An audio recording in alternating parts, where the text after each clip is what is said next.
Valkyrie being banned in one game and open in the next. It's true. I am curious now. It was mentioned by Fresh on the desk. He spoke up BDS have never faced a Hibana ban, and it's a operator that they're very comfortable on. Speaking of comfort, BDS takes away the Thatcher, which is, I mean, that is as comfortable as it gets, as it's never available, so. Thatcher, I heard BDS takes it. Alright, yo. Let's see that Hibana ban comes out here, and it does. So I will say that our analyst desk is wonderful, Parker. They set this up beautifully for us. Do you have Fresh knows this stuff? Now, your turn. Valkyrie Mirror, right now. Don't wait. It's going to be a Valk ban. Okay. Oh, bamboo. So remember, Parker, when the Thatcher is banned, the Kite is likely to be the next victim. However, there is still opportunities now. Do you want to change your option? I'm going to say Valkyrie again because I doubled down. Ah, beautiful. Amazing! There it is. I did he it. Gets it eventually. See, you know, I was going to pick the Kaid because whenever Thatcher is banned, Kaid is always the next ban. I've heard that actually. So that's the thing, you fell for the trap because I gave you two options and you could have just said, nah, the Kaid. I could have picked something else and I didn't pick it else. And that's such a shame. Shame on you. We're going to go back to Bank for the, I think this is like the 7th time we've seen Bank today. It's been a lot of Bank. The B stream is literally 5 Banks and 1 Oregon right now. B is for Bank. B is for Bank. Wow, we got BDS here. I know that we casted a Bank on this exact channel as well. And now we're going to do it again. We are. More things change, the more they stay the same. Starting on defense, by the way, is BDS. They enjoy throwing in this Oryx play and staff an open area. Well, what does Oryx do so well? He jumps through hatches. That he does indeed. That is the rotation of the map. You can play the basement and go to the first floor, play the first lock of the top floor. You can pretty much scavenge through the map as Elames does best. And fun fact, Elames is arguably one of the most, if not the most lethal IGL out there. So it's no wonder seeing him on a mobile operator that can also pack a punch at the same time. Of course, BDS pulling out the mirror to great effect. They're gonna be extending out their roam, they're gonna extending out the map, and they're gonna have a nice safe area of sight with that mirror window, granting them some vision, some cover, and some lethality from within. I'm trying to think here. Yeah, you can think all you want, Parker. I do sometimes. Yeah. This is the first mirror that you and I are going to be casting in action. Yes, so. it is. She has been a ban over the last 2 games of Bank that we have casted in 2 of the 3, now 4 matches. So there you have it. It'll be interesting to see the way it plays out. We are 10 seconds into live action and already bullets will rain through some of those soft walls in the main lobby. Yeah, you saw it here. So the first mirror was inside of kitchen facing towards bottom square, and the second one is extended for the roam as it's inside tellers facing towards lobby. So BDS with great map presence all across, playing on all 3 floors as well. All right. Going on to drone work from above. Renshiro looks like he's playing up top, and he's got the commando in hand. No Roni for him. That'll give him just a little bit extra bullets in the magazine. We saw some fights lost earlier because of the fact that the Roni was brought out. But here we are. Yeah, and this mirror, as you see here, it's gonna make it a lot more difficult for IIT to take full control of a lobby. So they will arguably need to go above, make some verticality, open up that mirror window, and that will grant them the keys to the castle that is lobby and tellers, and therefore with that they can work their way through sight. But first they gotta clear the top floor, which is no easy feat. It's not a castle, it's a bank, Nick. I'm sorry, I mean, it's potato, it's a big thing. It has windows and, I don't know. Oh, there's your very first kill of the series. Rafal's C4 blows up Speakeasy, and down goes Rafal now, traded out by Jordan. So even though the first blood goes in favor of BDS, it is very short-lived. This is something that we've seen multiple times across many different games where the opening kill comes through, but within seconds, just a few seconds, we see a follow-up immediately. The opening kill getting less value in that regard, but this also means that teams are good at punishing back. And the Buck above doing what Bucks do. Sledge can also use this as his office to just tear away at some of the floor and still more destruction work. It is a cacophony of sounds at this point, with most of BDS remaining in the bottom of the bomb site, just waiting ever so patiently. And they've got good cross potential too. If somebody pushes from archives, there's an angle in that direction. The stand-in for Invictus is Gig, and he might be going toe-to-toe with Shaiko. That is a scary proposition. We'll see exactly if Shaiko can be moved off of this spot. Still playing there, and the Sledge might just wander haphazardly in. There you go. He claims the kill that he so desired. You can be a coach, you can be a player, but eventually you will feel the wrath of Shaco, and here it comes, and as well as Lemsh might be looking up for the flank. And absolutely, if Jordan doesn't know this, you can very easily just vault back up into the action. Just about 20 seconds remaining, and Lem still has that mobility wherever he chooses to go. But if you are Invictus, you're gonna have to hurry because you are very quickly running out of time. A Nitro Cell collects Lunar Metal. He's down and needs to be picked back up. And in Joe and Jordan will go together, but Renshiro is there. It's just Jordan last alive, and there's too many ways to look. Briday's C4 was the one that had felled Lunar Metal, and it's his SMG that will take down Jordan. Excellent play by BDS as they take the very first round. It's funny, we saw that round that Briday, Shaiko, and Renshiro were in each of their own cubicles on site, and they barely moved an inch, and they still made great work with that. Shaiko, of course, got the kill. Renshiro picked up one as well. I believe Brit found one of his own, too, if I'm not mistaken. But bottom line is, BDS didn't need to do a whole lot that round, and yes, it is correct. In fact, Briday found two of his own. Thank you very much. But yeah, BDS didn't do a whole lot for that round. Eventually, IG ran out of time, had to push the site, and again, you don't have a lot to work with, and essentially, if they can work on that top floor a little bit earlier, have more time to set it up, get the hatches opened if possible, of course, then you have a few more ways into the bomb site to pressure those people on the side, so that when the execute comes through, you can get a foothold and a good attack going in. That was a bit iffy, but again, first round. Well, open area showing up. The one bomb site that we've been watching quite intently has been that top floor bomb site. Yep. Of just the two instances of bank that we've seen today, because we don't have access to every single stat on every single bank map or bank matchup thus far. But I will say, for you and I, we've seen CEO a couple times. Very limited Teller's Archives, the first bank. Second bank, we saw Teller's Archives twice. It still seems to be the redheaded stepchild of all of these possible bomb sites. We'll keep an eye on that one, whether CEO will come out as well, if any of the changes to bank really upended the meta. Yeah, it's interesting. I would think with the mirror, I actually think that the top floor of CEO is quite favorable. You can open up a bunch of nice angles, you can play around meeting and janitors, and you can really tailor the bomb site to your specific demands. And when you combine that with a castle operator on top, which Brady is running, has been running, that just gives you even more options. But with that being said, they're extending beautifully onto site. Remember, it's a basement defense, and it's not a typical roam with people running around. No, they have a fortress. Again, we are playing bank, I'm talking about castles, it's whatever. But they have set themselves up inside of kitchen again, and they're extending out the roam, and they can fall back via the soft hatches in open area. Shaiko's still playing off-site. I don't know if this drone is going to see him or not as it scoots on by. He actually misses his opportunity. That's a rare botch from Shaiko. Uh-oh. Oh, aggression. Oh, Speakeasy's just going to take the fight. Down he drops. He can follow up here. Speakeasy is so good for Invictus, and I hate that he had to change his name. He was Speakeasy Peasy, and I appreciated it a lot, but now he's back to just simply Speakeasy. Lunar Metal from above trying to set things up, but Alems gets caught out by Gig, who walks right in. That's a good bit of coordination, and Playday takes some shots through the wall as well, as Gig could have very easily picked up a second. Gig getting on the board, that's big for him, and he's got big shoes to fill here with Hysterix being gone, but in the NIP game before, he did a decent job at Argue, and already now with his first kill onto Alems, he's looking to do good in this game as well. With that being said though, Gig finds a second, it's on Bridday, and Gig is on a rampage right now. Up he stands, and now Speakeasy's in on the fun as well. Shaiko on the main stairs is dispatched away, and Invictus find themselves in a 5v2. BDS trails. Renshiro's next one up by the stairs. Rafal buried inside of the middle of the site. Both of these players from BDS have some clutch potential, but the downside is that you've lost arguably the two most formidable players on BDS, both Bridday and Shaiko. So now it becomes a waiting game. Do Invictus commit any real mistakes that can be punished by BDS? Yeah, if you're IT in this position, I actually think that you should just do almost nothing, Parker. Just take your time. You have so much left. You have almost a minute remaining. Drone it out, breach the hatches, go into server, open up the wall, play for the plant. I mean, they have one C4. Sure, they have the echo, but once you start putting down that diffuser, that's when you can explode. Drop down the hatches, go for those gunfights. Either you get the kills or the plant will go down successfully. Well, they're waiting and just tempting anybody from BDS. Nitrocell goes out, but it's a bit too early on. All of those flashbangs go in and Rafael can't do anything, but finally BDS gets on the board. Joe is halfway through being able to get that diffuser planted. More flashbangs. Yokai goes up, but it's a little bit too late. No coverage from Renshiro. So the clock starts ticking, and there goes Rafael. Gig's on a heater.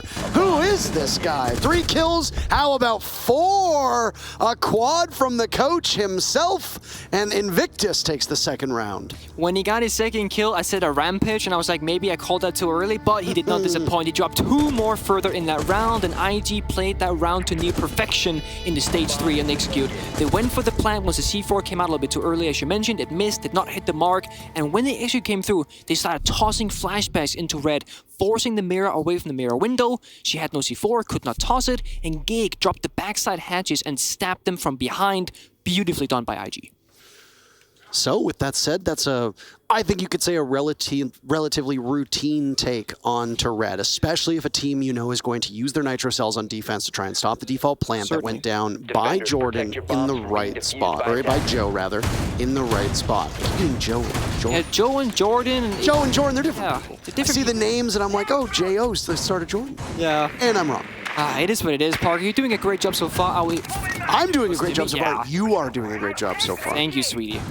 Anyway, I saw Fresh use a speakeasy phrase where he said, because you mentioned the, the speak easy peasy. Yes. Fresh said, what if you just rename to, I think it was an easy siege, something like that. So if he has like a great game, you can be like, oh, it's easy siege, because like, you're dominating your opponent. Okay, whatever. It wasn't my joke, so it doesn't have to be funny. Rare fresh miss. Yeah. 5 seconds left. Sorry, Jack. I don't have you on this one. It is what it is. I tried, Jack. I tried my very best indeed, but it is what it is.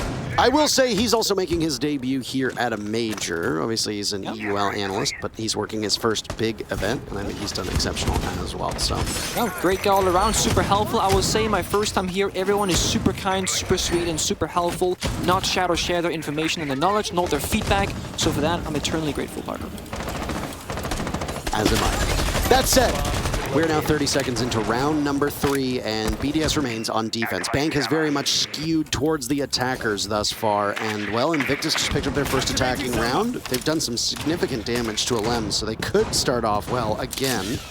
Much has been talked about Finka and her introduction to the meta, and it stems largely from APAC teams liking to run her, so here she is. Speakeasy in particular can do some real great work on that particular role. Yeah, we see Alemsh holding down the 94th. He's going to be trying to deny those Selma charges, but it does not exactly go through. He's forced to drop down the hatch, and 90 control has been granted to IG, using that ace to perfection now that the Hibana is off the board. And this is going to apply a great amount of pressure both to the first floor of elevator, but also the top floor of 90. Now, it's very hard for Rafael to play in this hallway. It's very hard for him to retake as well. He's going to cut a line in the map where IG can play around it and try and take the next step up this red staircase from lobby. He's still in the same position, Rafael is still in the same position he's been for quite a while now, assuming the spot with Alem's not too far off. Just a level down below, and they're going to try to take care of that Banshee with Playday in a cheeky position. That soft wall opened up on double panel, looking towards the main stairs, that spiral staircase, and that is a powerful spot to play in. No, he doesn't exactly have the most powerful weapon in the UMP. That was a miss by Gig, by the way. I bet he wishes he could have that one back. So with Reckless Abandon, he tosses in a grenade, but doesn't do anything at all. Adrenal Surge goes off, and down goes Alems. What had started is now finished. BDS's guns coming alive. 2 for the scoreboard. Speakeasy and Jordan removed from play, and Lunar Metal will join. But there's Gig. Is he the difference maker? That's the real question. If he swings in, he's going to have to go toe-to-toe with Shaiko, but both those castle barricades protect him for now. Yeah, and those castle barricades, Parker, Gig did have 1 nade remaining. He chose to not go for the castle barricade and could not help his team, but Joe finds the kill on Rafael, making that a 2 versus 2, setting IG up for a win. Shaiko's still very much in play and full HP. A 2v1 is a winnable situation for him, but it becomes even easier now as it's a 2v1 favoring his team. Gig in hot pursuit. Diffuser down, 20 seconds away. He'll head up towards Conference. He doesn't see the head of Shaiko, but for a second he does. And the second is way too late when you're going up against the talented Frenchman. BDS bounce back and regain the lead by taking round 3. Nice try and valiant effort. again, when Gig was on that side rappel of CEO on the small box, I would have loved to see that grenade not be aimed for the player, but for that castle barricade. Open up the line of sight into meeting. Help your team who's trying to walk up the red stairs, walk up the main stairs. Because right now, when you're rappelling onto the side windows, as Gig or on Sledge, you can't help them. Sure, he got his 1 kill on the side. Sure, he got his 1 kill. But after that, he's forced to rappel in a window where, again, the castle barricades completely separate him from the rest of his team, and thus BDS can pick their fights as they please. By the way, Jack Fresh mentioned that it was siege easy, not speed. Oh, it was sorry, it was siege easy. Which now upon wait, that makes so much more sense actually. Oh yes, my god. So in that case, I take partial blame for the terrible name. Partial blame? You take the full blame for no, it. You're the one who take the partial blame, Parker. You misspoke and said an entirely different thing, and you have to take the full blame. Okay, I take full responsibility. Jack is great, I am not, but I will work towards becoming a better version of myself. Good. Okay. There's some low-hanging fruit there about the partial blame. It's like, oh, is that why G2 did poorly? Okay, I mean, hey, listen. I left when I left, and then they lost when they lost. I'm not gonna say there's a correlation between the two or anything like that. I'm not putting fingers. I'm just saying that I'm at this major and G2's not. I don't think those are the right circumstances, but I mean, I understand what you're saying. How cruel a twist of fate is it that we're in Fabian's country? I know. He's nowhere to be seen, and it is wonderful. So, but anywho.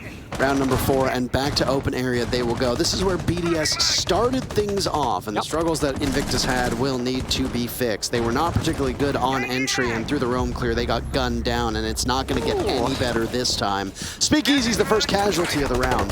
Alems on the roam finds him, the Finka removed from action. Somebody who has historically been at the top of the APAC standings. Doesn't matter if it's APAC South or APAC North. Speakeasy is usually in that conversation and has been the standout so far this last stage. Well, he's 1-4. That is not ideal for somebody whose goal is to get as many kills as possible. No, you're absolutely right, Parker. But then again, if BDS is known for one thing, is that they do not make it easy for the opponents to get anything, especially when it comes to kills. Whenever they're in a tight position, either they will group up, fight together, or they will simply fall back, give up the ground, understand their next win objective. So whenever you get into these positions, you see already now, BDS, they're falling apart, or they're falling away rather. Almost half the time has been spent. Sure, they give IG the top floor, but they do not give them any leverage in terms of man count. They will play the round 5 versus 4. Well, I mean, there were a lot of people who thought after Hysterics wasn't able to play and Gig got added to the roster that they were going to be playing 5v4 just simply because Gig didn't have any top-level experience. But hey, he's been able to compete quite well with the team so far, and he's actually the top frag at the moment, getting the lion's share of kills. In fact, more than the rest of the team combined. Good for him.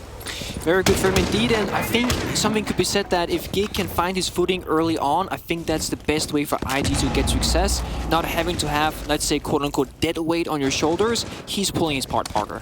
Absolutely. So, we have a minute to go, and Invictus still trying to figure out what comes next. How much of a crippling blow was it to lose Speakeasy on that Finka roll? Well, knowing the way that Invictus plays and the bull rushes they like to pull off, I imagine losing the Adrenal Surge was quite unfortunate for them. They're still hunting down all of the roamers.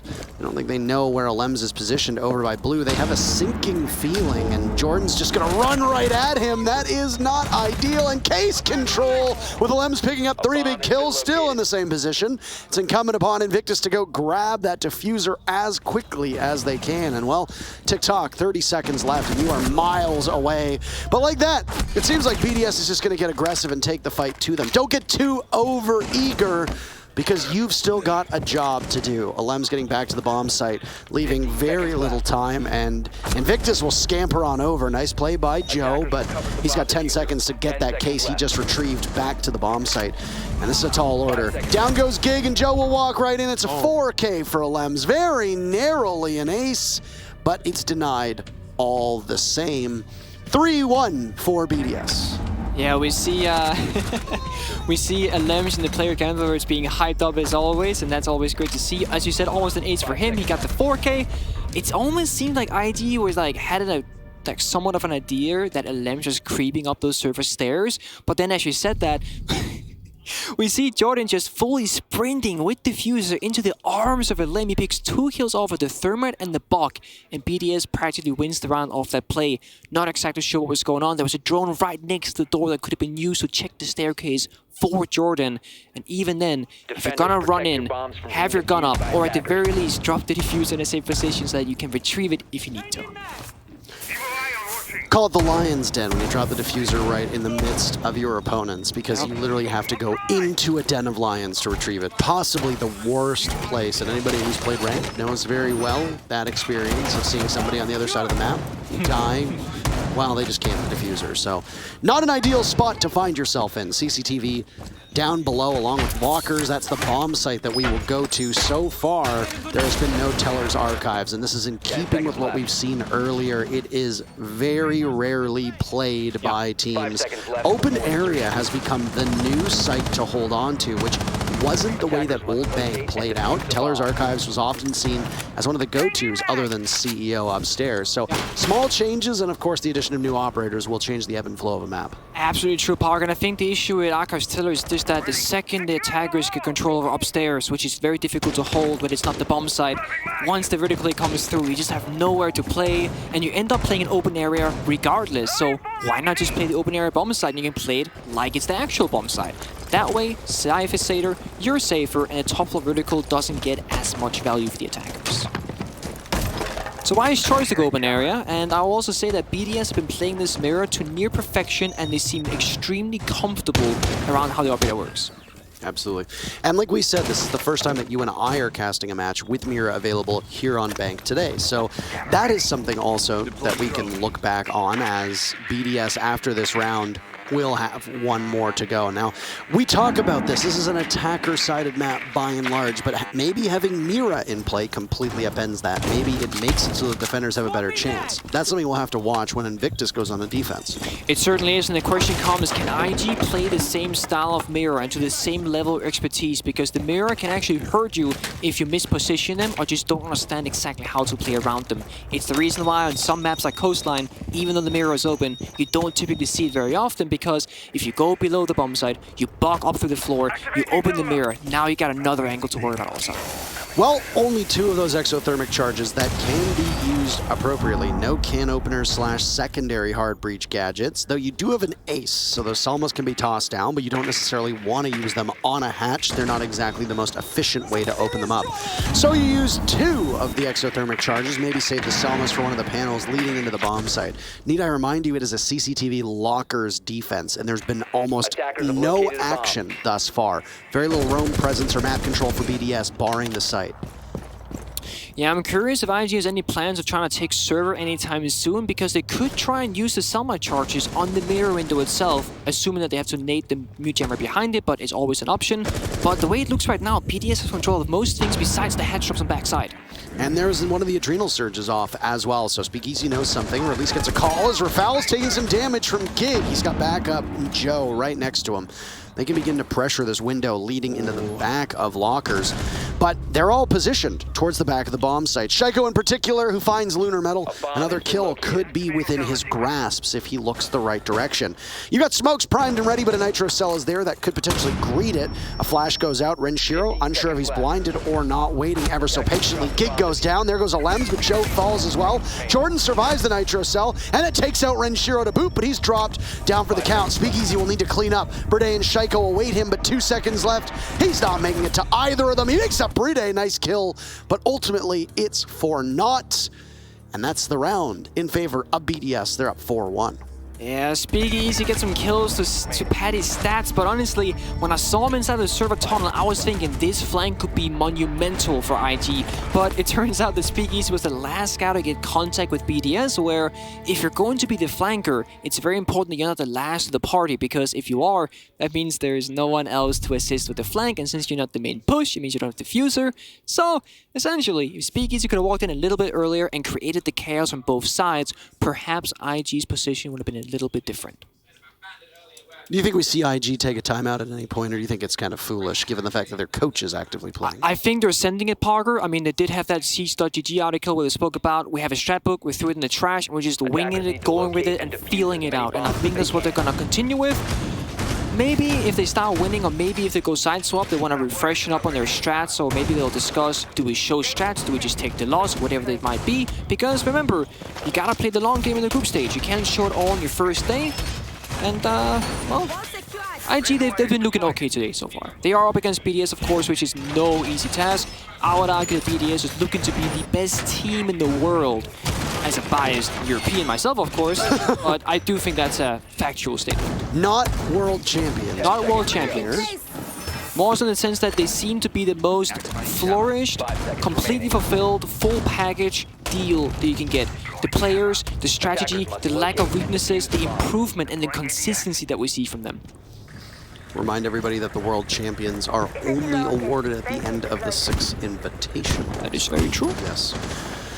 And maybe even the World Championship when the event happens, whenever that is going to be going underway. Yeah. So, we'll see, and we'll keep an eye out for it. Anywho, this is the final defense for BDS here, and we've seen so much bank today that it's hard to differentiate certain setups, but this one is making it somewhat easy because of the fact that there is a mirror in play.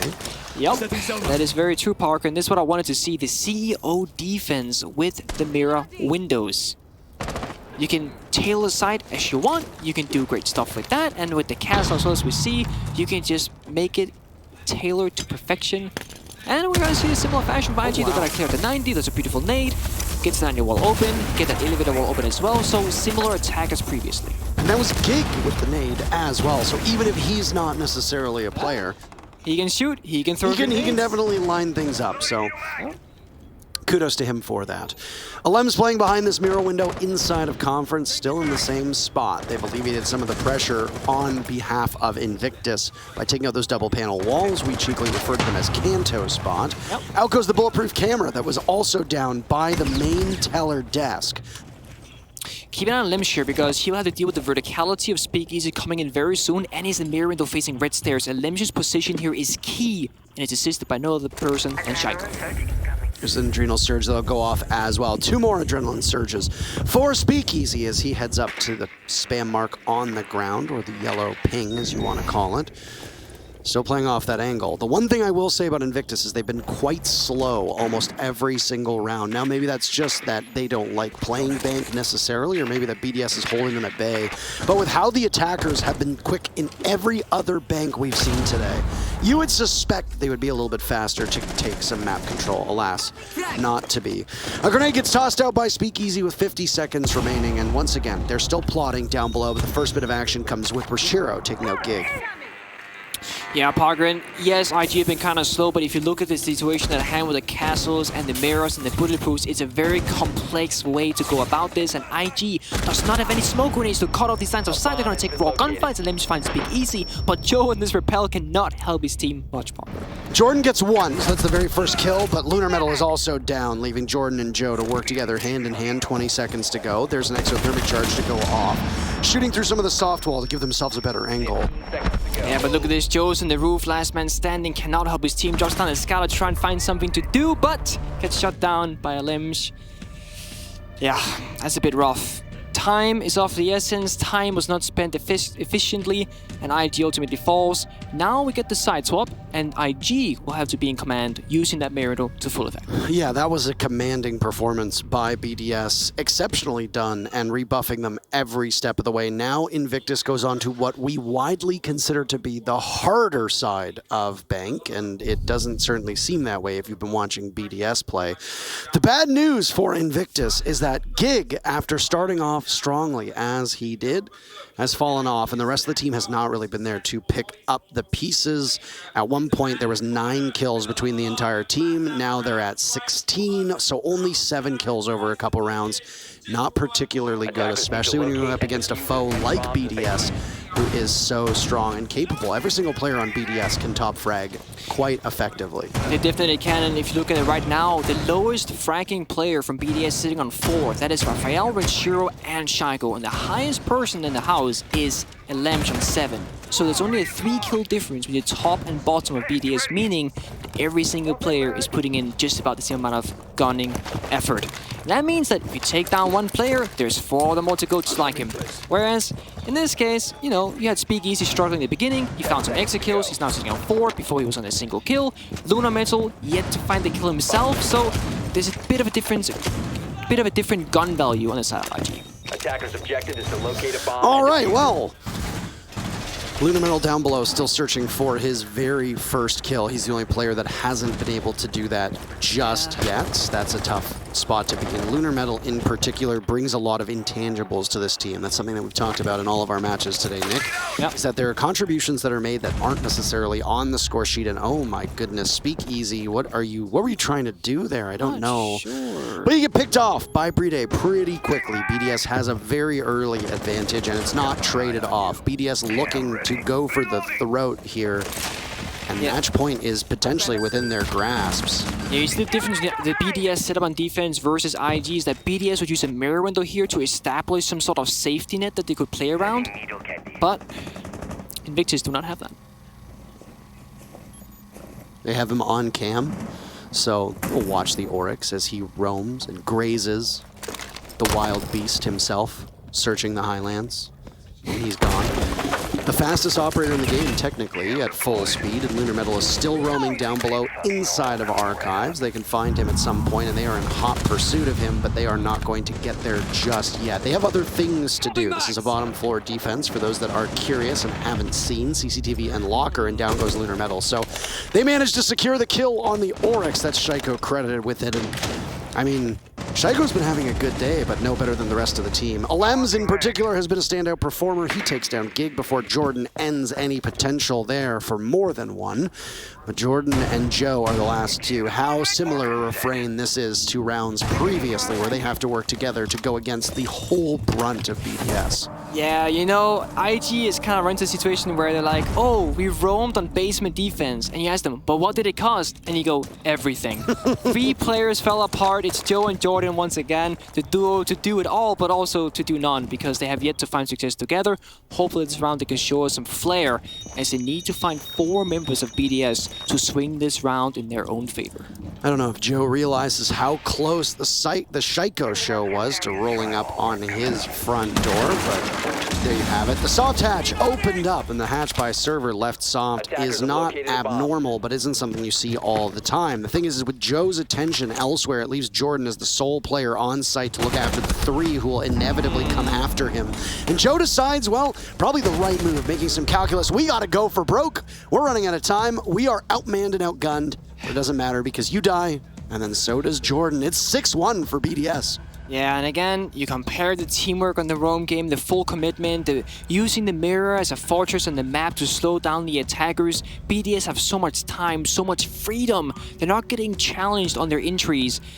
And IG, they need to make it more difficult for them. Maybe put up some mini games, make them think, but oh, there's a mirror. Now, do we go above? Do we run through it? Do we use a smoke grenade? Do we go for the heart breach? Give them some decisions to make, because right now, BDS, they chose the pace on defense. Now they're controlling the pace on attack as well. That should never be the case.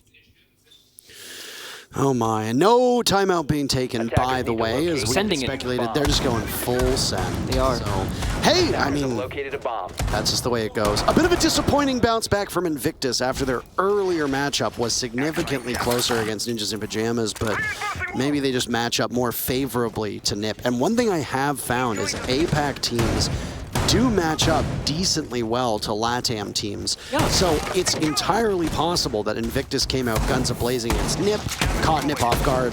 They needed some time to warm up, but BDS is so indomitable and has looked that way. The only team that really gave them any trouble was Empire. Yep. At the Mexico Major, that's what slowed down their momentum, but Empire don't look like the same team right now, so who knows if somebody will get in the way of BDS. Obviously, let's not get ahead of ourselves. There's still a whole match to play. It's entirely possible Invictus comes back, however unlikely it may be. No, certainly, and I think one of the key factors for the reason why Empire found the number of, or had the number of BDS is just the familiarity part. You scrim so much domestically, you play each other in the EUL.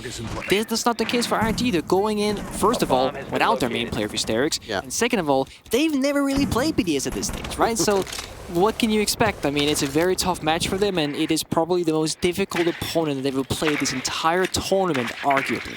We were talking about this when we were in between matches, where it's best of ones. Some of these teams haven't played their other regional counterparts in quite a while. They're still feeling each other out, right? So these teams could potentially settle in. Keep in mind, Team 1 looked terrible after their first day of Mexico. Yep. And they won the whole major. So we need to talk about storylines in the immediate without getting too deep into what could potentially happen in the future.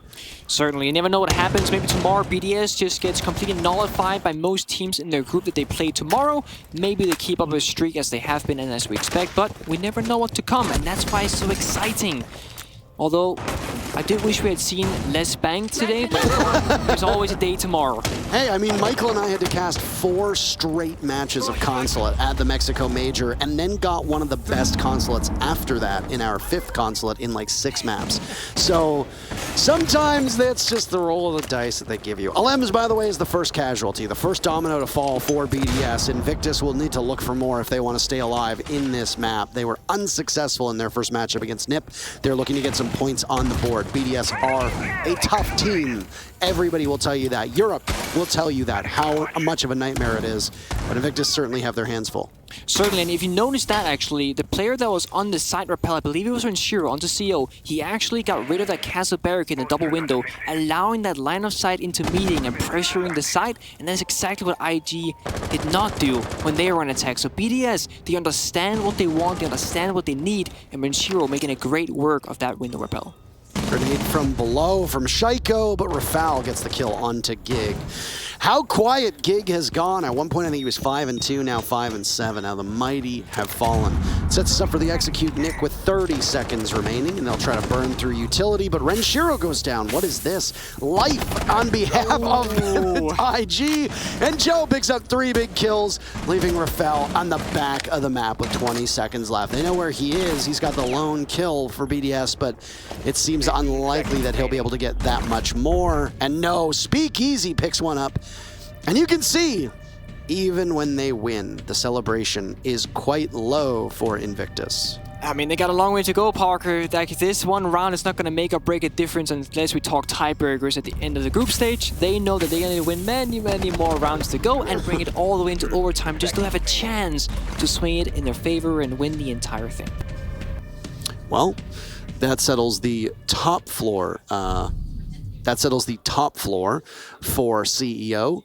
Yep. That bomb site is in, what's in the pocket of Invictus. They'll go back downstairs to CCTV lockers where they were wholly unsuccessful back in round number 7. Again, not looking like they're going to take a timeout, because what is the point other than to maybe settle down some nerves? You know what? I could see, if they win this round, possibly taking a timeout to see where they go, but that's also a coin flip, because do you want to give BDS any potential breathing room? Do you want to stop and let BDS get back in this game?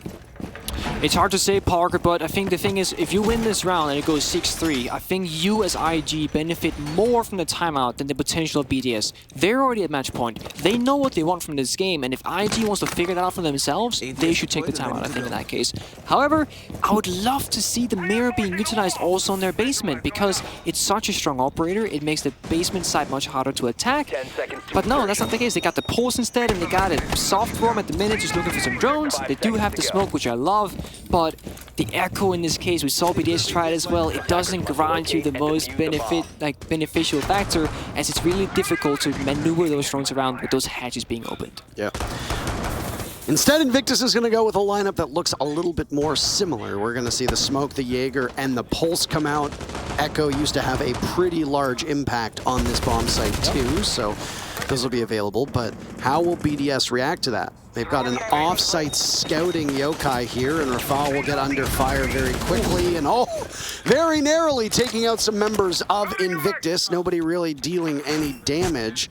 So they'll send out the Argus launcher, and Rafal actually looks like he got it the wrong way. That is unlucky. I don't really know how that... I'm not sure exactly. Well, the thing is, you can change like the tube, right? You can move the camera from like front to back inside of that Argus camera, so...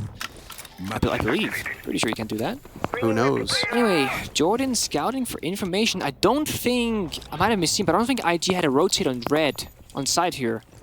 No, they do not. It's a completely blank wall. There's no way to go from B into the red hall. We gotta use the door, Parker. So once that hatch gets open, limited mobility from IG and their shotgun player. Sorry, there is no shotgun player because Luna Metal is playing the FMG. This is a very peculiar setup from Invictus. They must know something that we don't with all of these changes that are very far from the norm.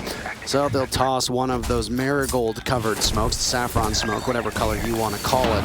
And now another exothermic charge will blow up, or an exothermic charge will blow up another one of those hatches. Drones being thrown to Lunar Metal, a bit reckless abandon there as they both get shot away. Just a little bit over a minute left. Yeah, Toxic Babes is slowly gonna start going out to stall for Luna Metal himself. He can also pop that. Oh my god. He has ADSs as well that can recharge as the flashbangs go out, but he is in a hell in a cell park. That's an absolutely beautiful way to say it. Shaiko takes out Jordan with a grenade. That's the very first kill of this round.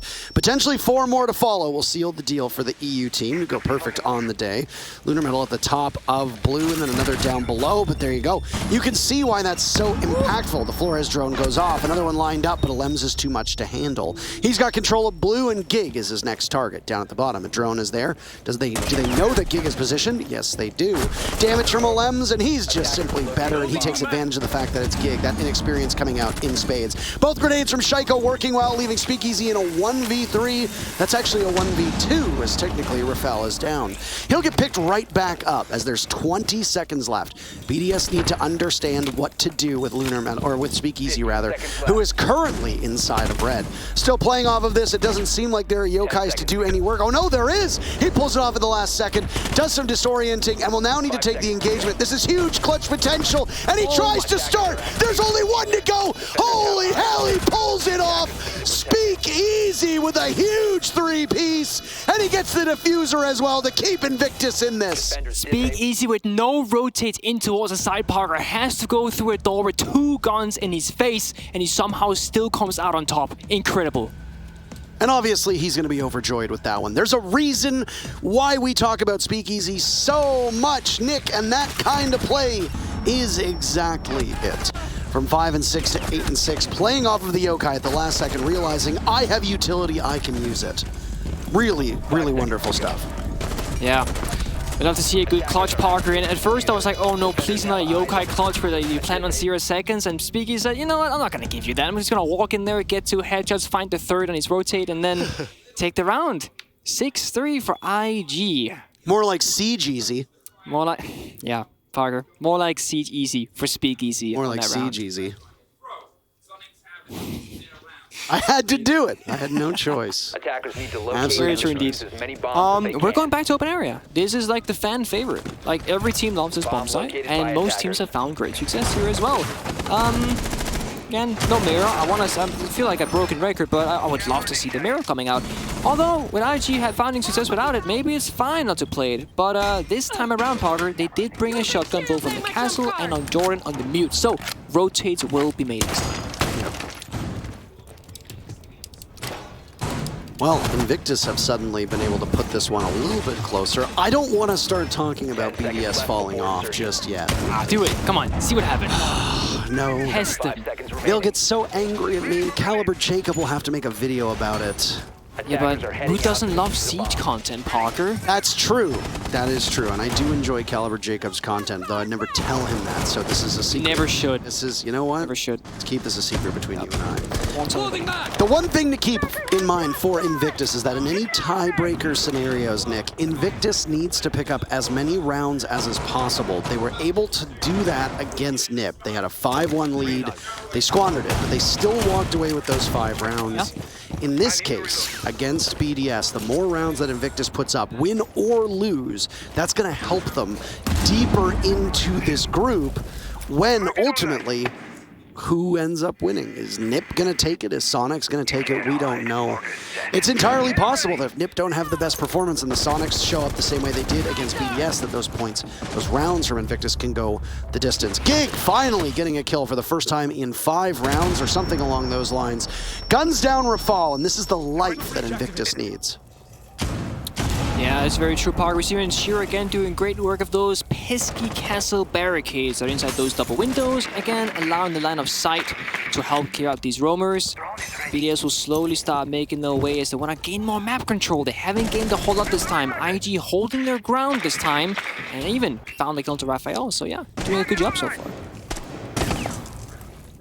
This angle being held by Shaiko, watching the rotate, leading to the top of stairs in the back of Tellers. So this mood gem on this door park where LMG is standing is doing a lot of damage for BDS because they cannot drone inside of Tellers, they cannot drone inside of archives. They're not entirely sure what this room looks like, but Jordan knows exactly what the setup is and he wants to find at least one kill before he falls back. The last time Shaiko was attacking this part of the map, his grenades hit both of their targets, and it was so big for him and the rest of his team to open up that space and then continue to walk forward. But Alems has been on a heater today, and that tear will continue. His 11th kill picked up at the mercy of Jordan. Down goes Gig as he tries to drop on Playday, but a quick act from the Frenchman is more than enough. To run out from Lunar Metal will be Lunar Metal's second kill, and he will head back to the back of the map. I don't know if somebody's going to be able to stop him in time, but this is peak Apex Siege, my friend. They are just going absolutely crazy, and Alems now trying to confront Jordan as Invictus regains a lead. Lunar Metal down, so it's a 2v2 unless Lunar Metal can be retrieved. Speakeasy still in the middle of the bomb site. Final 30 seconds to go, and a bit of a calm at the moment. Yeah, Lunar Metal still being injured makes this a bit difficult for IG. Joe being so low on health as well.